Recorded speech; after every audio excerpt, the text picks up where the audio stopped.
All right, this is questions 20 through 23 in the SAT math section. Question 20, the frequency table summarizes the 57 data values in a data set. What is the maximum data value? Notice what it doesn't say. It doesn't say what data value shows up the most, because frequency is the number of times each data value shows up in the set. And they don't ask about that. They just want to know what is the maximum data value, which is 14. Question 21, a circle in the XY plane has a diameter with endpoints at 2, 4, and 2, 14. An equation of the circle is x minus 2 squared plus y minus 9 squared equals r squared, where r, of course, is the radius. What is the value of r? So to be able to do this problem, you've got to be familiar with this formula. This is the equation of a circle. Specifically, you need to recognize that h and k in that equation represents the center of the circle.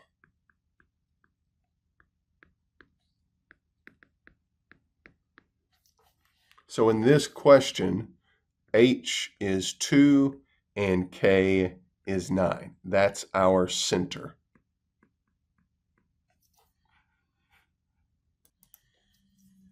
Now you can graph this if you need to, but really you shouldn't have to.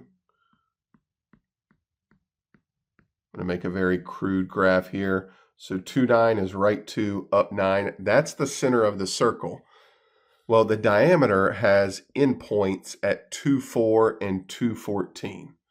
So 2, 4 is here, and then 2, 14 is obviously going to be up just a little bit more up here. So the circle is going to look something like that. You kind of get the picture. The question wants to know what the value of r is.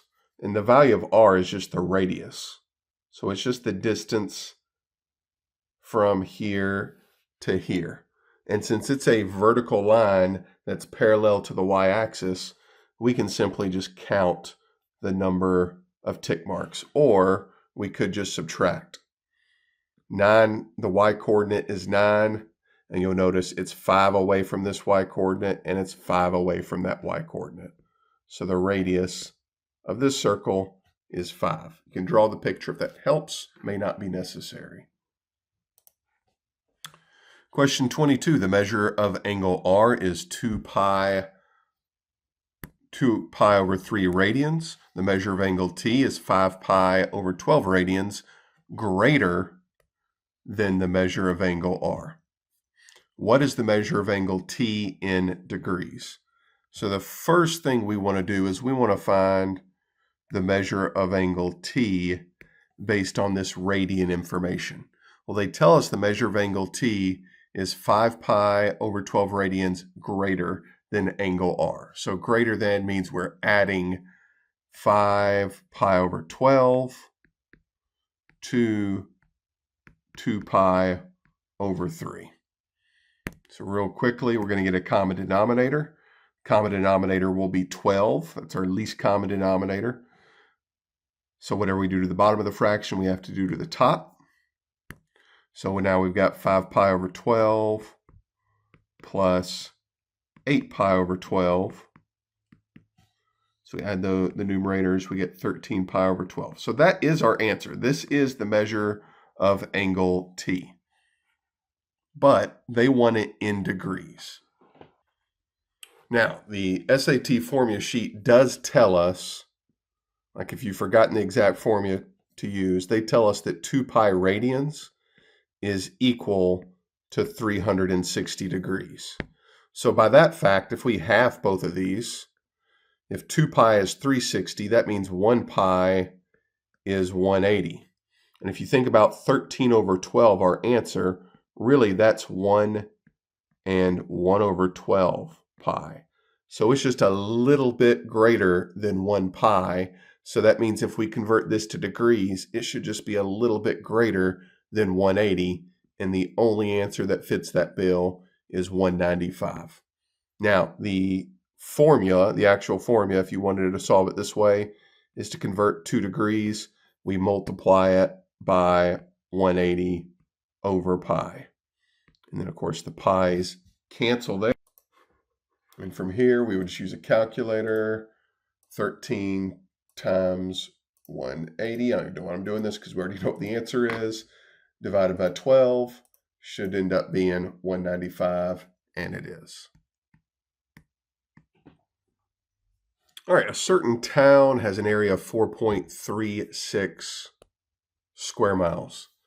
What is the area in square yards of this town? And they tell us 1 mile is equivalent to 1,760 yards. So I'm going to start there. I'm going to set up a fraction, a ratio that represents this problem. 1 mile over 1,760 yards.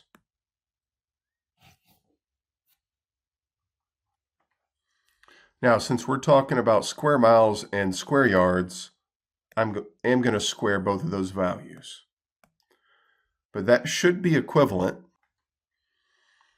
to 4.36 square miles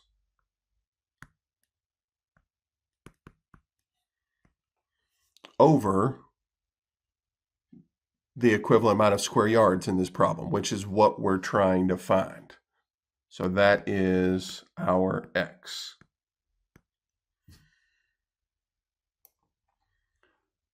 So then I'm going to break out my calculator to square the denominator of that first fraction. So that's 3,097,600. And it's 1 over that number.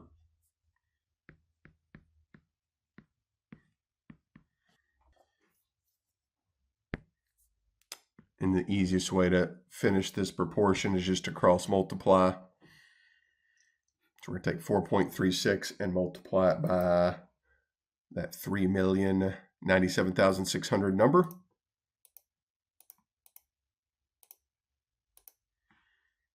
And you'll notice that is one of our answer choices, because if we cross multiply the other way, we're just going to get x equals that number.